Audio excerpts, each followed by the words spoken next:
Hello everyone, welcome back to the official channel of IMU International. The IELTS listening test, you'll hear 4 recordings, and you have to answer 40 questions. Remember, you only hear the audio once. Let's get started. Section 1. Choosing flatmates. You will hear a man and a woman talking about who they would like as their flatmates. Read the example.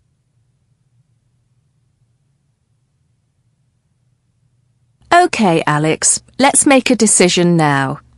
I've got to head off to my parents' place for the weekend, and we'll need our 2 new flatmates to move in soon. Who do we have again? Mauro, Spring, Katia, Lucy, and that lovely girl from Turkey. What was her name? The answer is Turkey. On this occasion only, the first part of the conversation is played twice. Before you listen again, you have 30 seconds to read questions 1 to 5.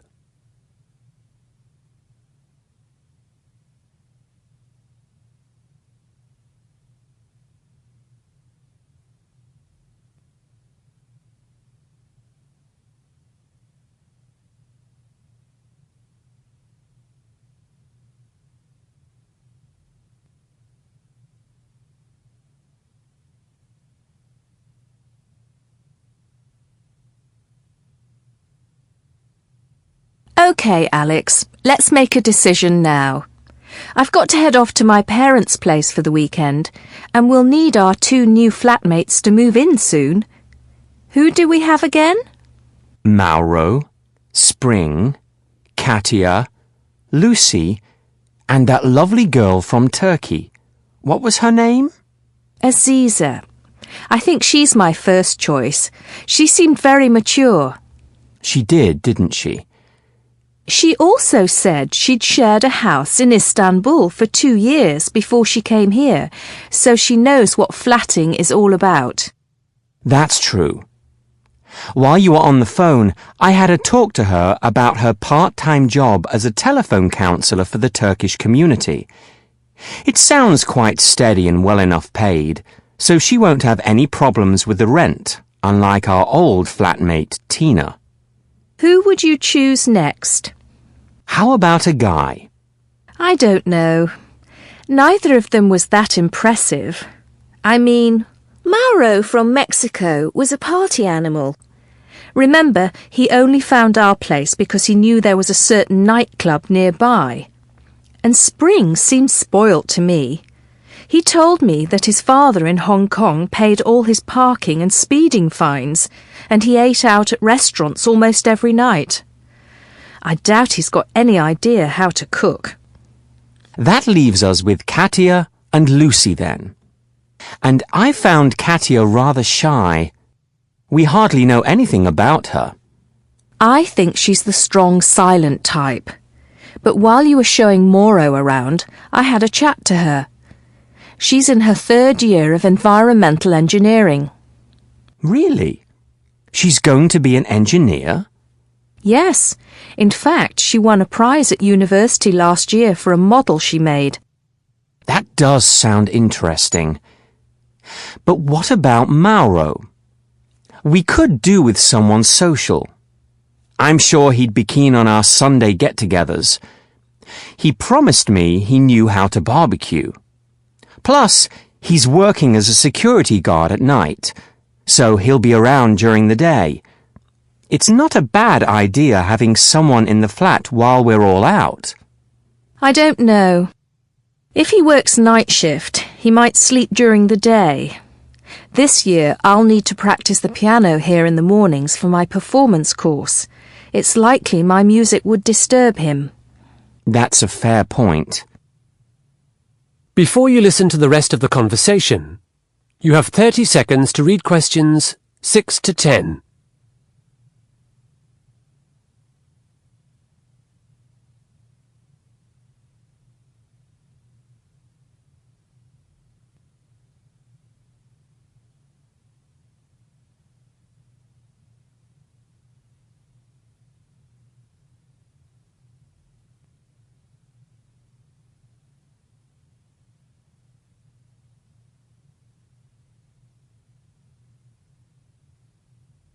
What's wrong with 3 women living here, Alex? I think Katia would be fine. She won't be so shy once she gets to know us. You know, Julie, I can't give a rational explanation for why I didn't take to Katia. I just prefer someone else. Why don't we reconsider Lucy? I know you were annoyed because she came an hour late, but I rather liked her. She's doing a master's in public health, isn't she? Yes, I think she's quite a serious person, and since she's been a nurse, you'd hope she'd be clean. Yes, you would. Didn't Lucy mention she had a boyfriend? I don't think so. I don't want anyone with a boyfriend. Remember Tina? How could I ever forget her? She really did have us wrapped around her little finger. She certainly did. I'm so glad she's gone. Yes, Lucy seemed nice and normal, and she'd probably get on with Aziza. I think they're the same age. I've just had a thought. We need to choose 3 people. Someone we like may have found another place.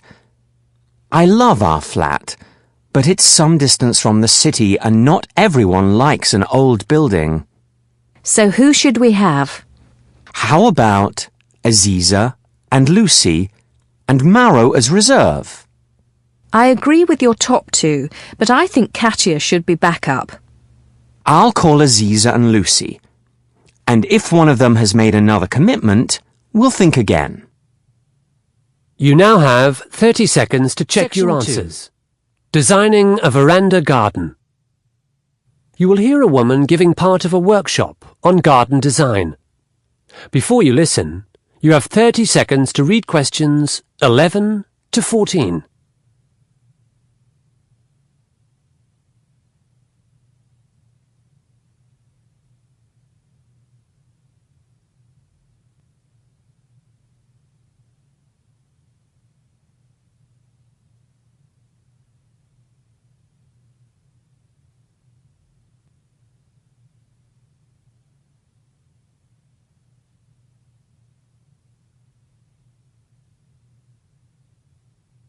Welcome back to the workshop. In this part, we're going to look at making a veranda garden. These days, few people can afford to live in a house with a garden, but we can all create a tranquil space on a balcony or veranda. It has long been my belief that a veranda garden softens the sharp lines of the urban environment.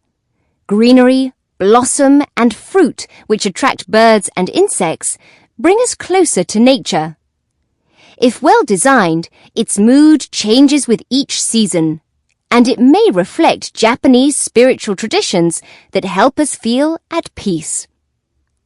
Of course, everyone's needs are different. Perhaps you'd like more privacy, or to conceal an unsightly building next door. Perhaps there's too much glare from the setting sun. In these instances, fast-growing plants in strategic places will be your main ambition. One client of mine, whose husband was blind, chose scented plants for their veranda garden. He sat out there every night, delighting in the fragrances.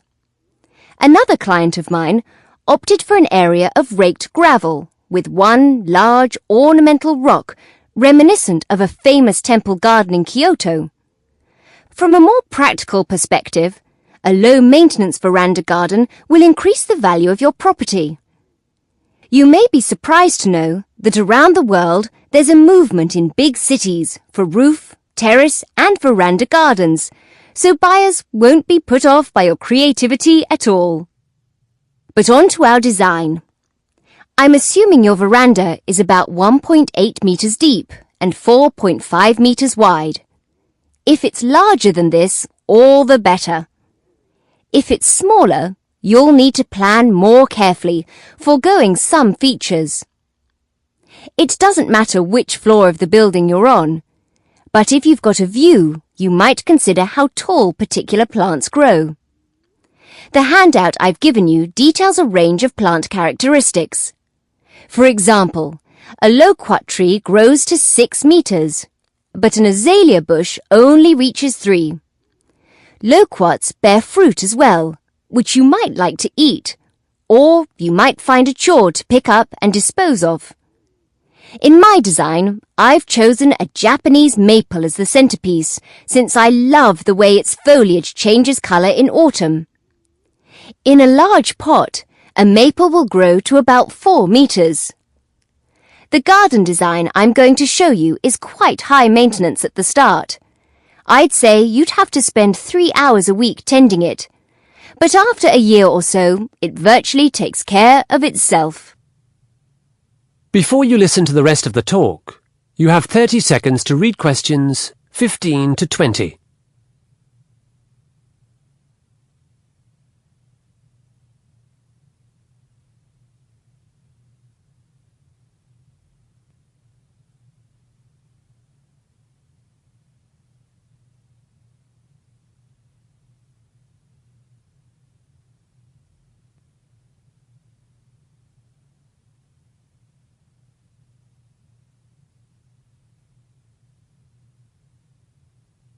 So, let's get started.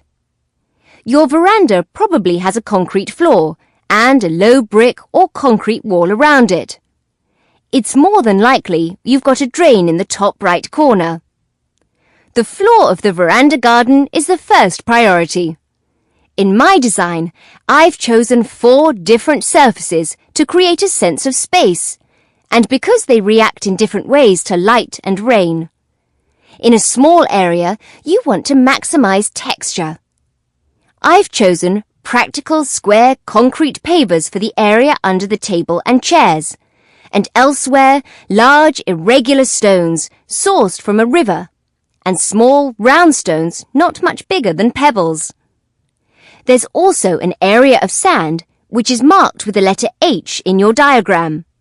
You'll find this might be popular with your pet if you have one. After laying the floor, most people construct a wooden or aluminium frame over the concrete wall. Onto this, bamboo is attached for plants to climb up.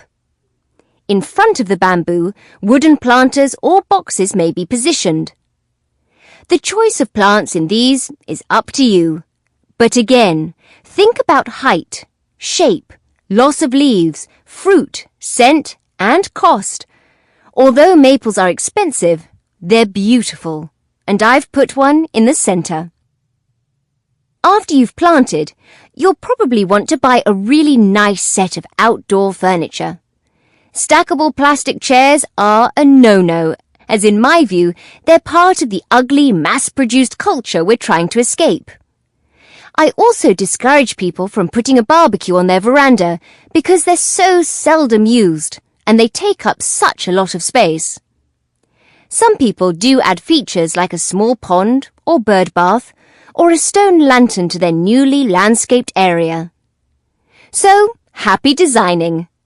Any questions? You now have 30 seconds to check your answers.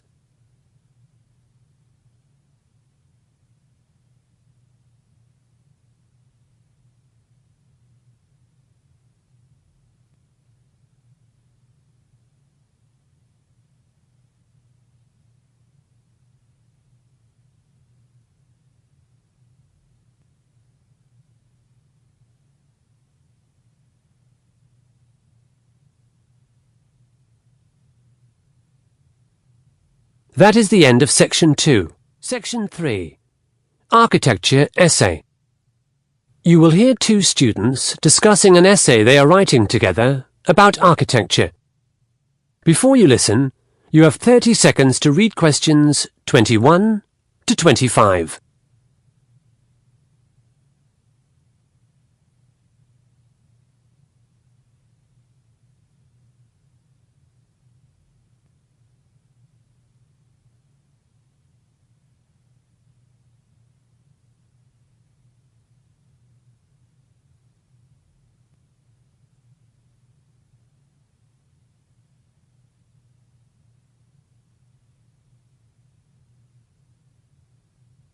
Hi, Helen. How are you? I'm actually pretty excited about the research I've been doing. I've found out heaps about Art Deco architecture in New Zealand. While all the major cities there have pockets of Art Deco, it seems that Napier, a small city on the east coast of the North Island, is considered one of the world's purest Art Deco enclaves. There are so many examples of the style still visible today. Really? I've been concentrating on Bandung, which is in central Java in Indonesia. It is also a major Art Deco city. Unfortunately, it hasn't been preserved so well, and in the race to modernise, many marvellous buildings have gone under the wrecker's ball. How do you think we should structure our essay? Should we write about New Zealand first or Indonesia? Art Deco appeared in Bandung in the 1920s, but from what I've read, it didn't make it to Napier until much later. If we choose a chronological scheme, then Indonesia would go first, but I'm in favour of writing our essay using thematic similarities and differences. That's a good idea. Let's identify what the two cities have in common. From what I've discovered, in both places, Art Deco architects combined a new European aesthetic with native elements. Yes, they did. In New Zealand, Maori motifs were used as decoration. The Maoris are the indigenous people who lived in New Zealand before it became a British colony. There's a sort of spiral symbol called a koru, and there are zigzags, like patterns from Maori weaving, both of which were incorporated into Art Deco buildings. There's a bank in the middle of the city and an old headquarters for a tobacco company, both with gorgeous carved stucco facades that utilise these motifs. Indonesia was also a colony, a Dutch colony. I understand almost all of the architects in the Art Deco period were Dutch, and as you said, they were influenced by a new aesthetic in Europe, but they were also affected by native architectural styles. At ITB, the famous technical institute in Bandung, there are Art Deco roofs that imitate traditional Javanese mosque or temple roofs. That's interesting. I know that the city of Napier was rebuilt in 1931 after a massive earthquake, and since people wanted the town to feel like an optimistic new place, they chose Art Deco for many of their buildings. But I've no idea why Bandung has so much of the style. I was quite puzzled about the prevalence of Art Deco myself. After fossicking in the library in some old journals, I learnt that there was a plan that never eventuated to move the capital from Jakarta to Bandung, so lots of public buildings were commissioned around the same time, the early 1920s. That's curious. I thought the majority of the famous Art Deco buildings in Bandung were large hotels or private houses. I think the split is 50-50. Private and public. Certainly the campus of ITB was enlarged then. College education for the rich expanded in the 1920s, and the local tourist industry was taking off as well. You're right, we've got tourism to thank for the grand Art Deco hotels like the Savoy and the Pranger, built in the late 20s and early 30s. Photos of the foyer and ballroom of the Pranger are so romantic. Before you listen to the rest of the conversation, you have 30 seconds to read questions 26 to 30.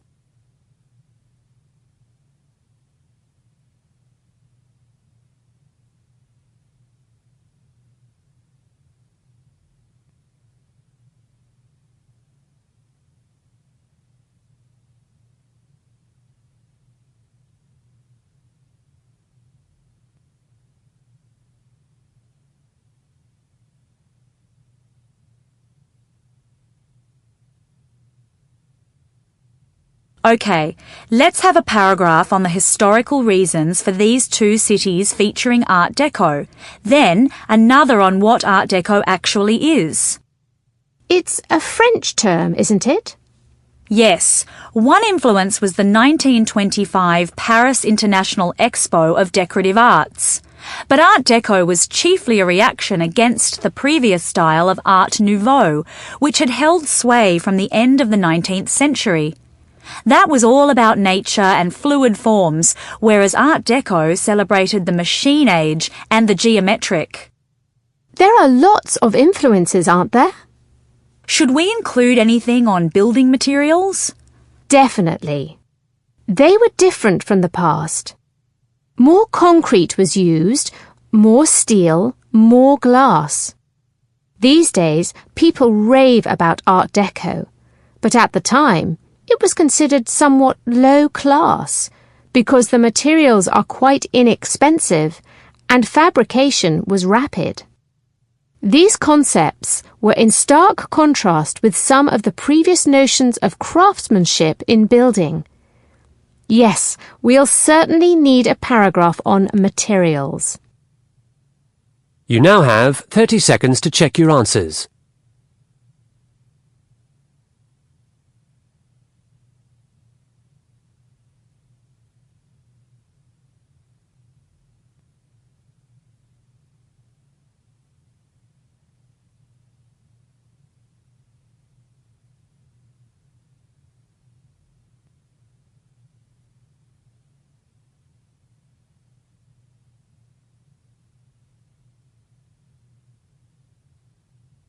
That is the end of Section 3. Section 4.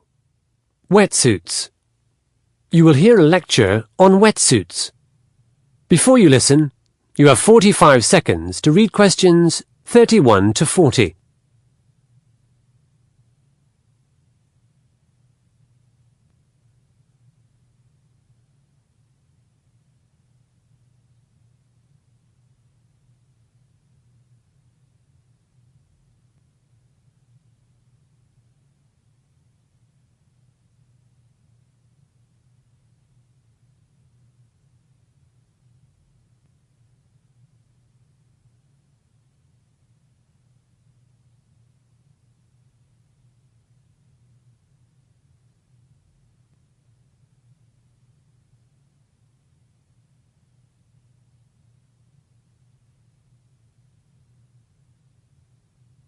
Welcome to the Monday Design Forum. Today's item is the wetsuit, used by water sports enthusiasts, by surfers, divers, canoeists, and long-distance swimmers. Long distance, mind. I'll tell you about the great swimsuit debate a little later. The reason I chose the wetsuit for a case study is that it exemplifies two design themes: the importance of materials and reliable production techniques. I may not look the sporty type, but I've been diving for 20 years. In that time, I've had 8 wetsuits. Like much else after 1945, technology has just kept on changing.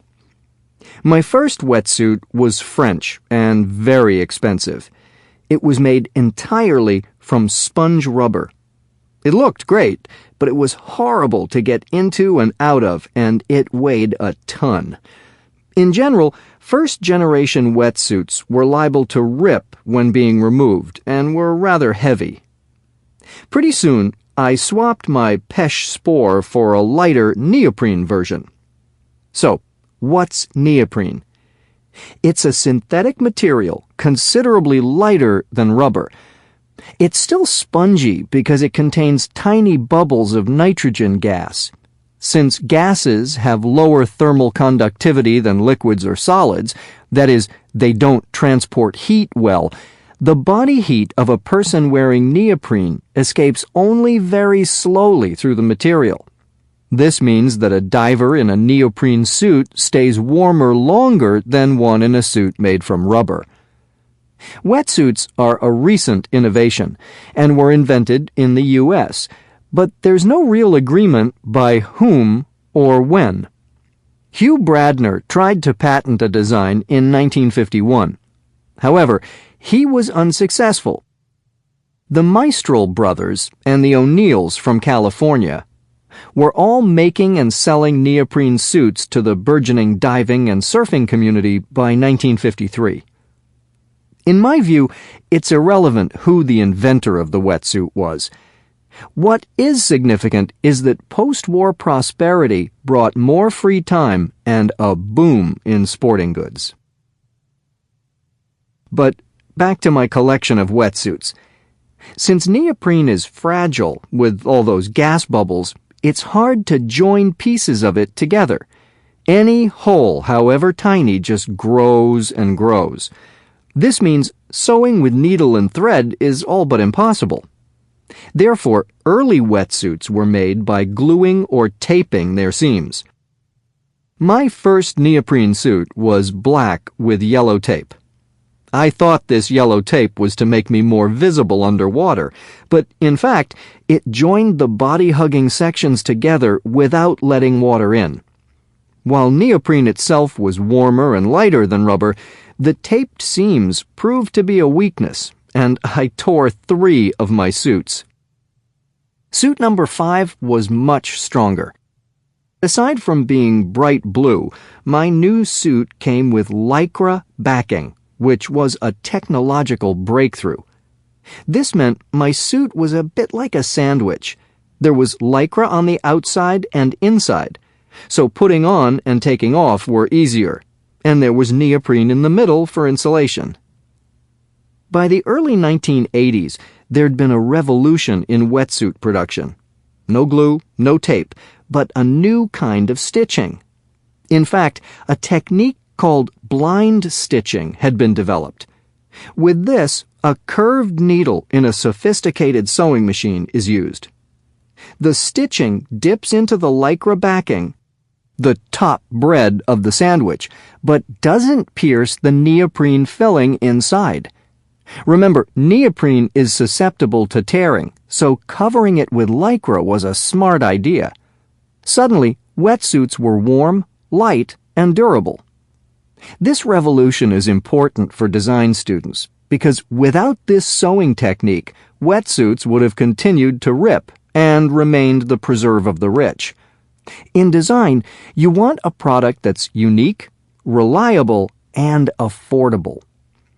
I admit I'm still wearing my neoprene suit from 3 years ago, but I've heard there are now models on the market with inbuilt heating panels, and yet others made from a mix of fibers that include merino wool and titanium. At the start of this lecture, I mentioned there'd been a swimsuit controversy. Essentially, a wetsuit not only keeps a person warm, but also provides a swimmer with a lift in the water.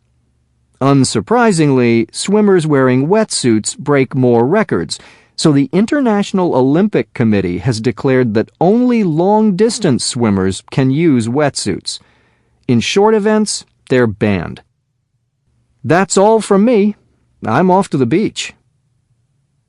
You have 30 seconds to check your answers.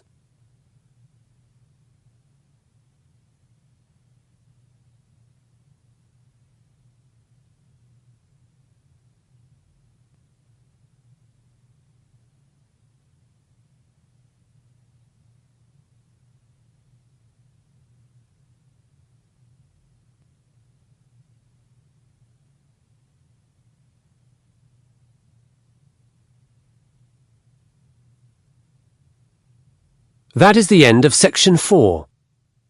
You now have 10 minutes to transfer your answers to your answer sheet. That concludes today's IELTS listening mock test.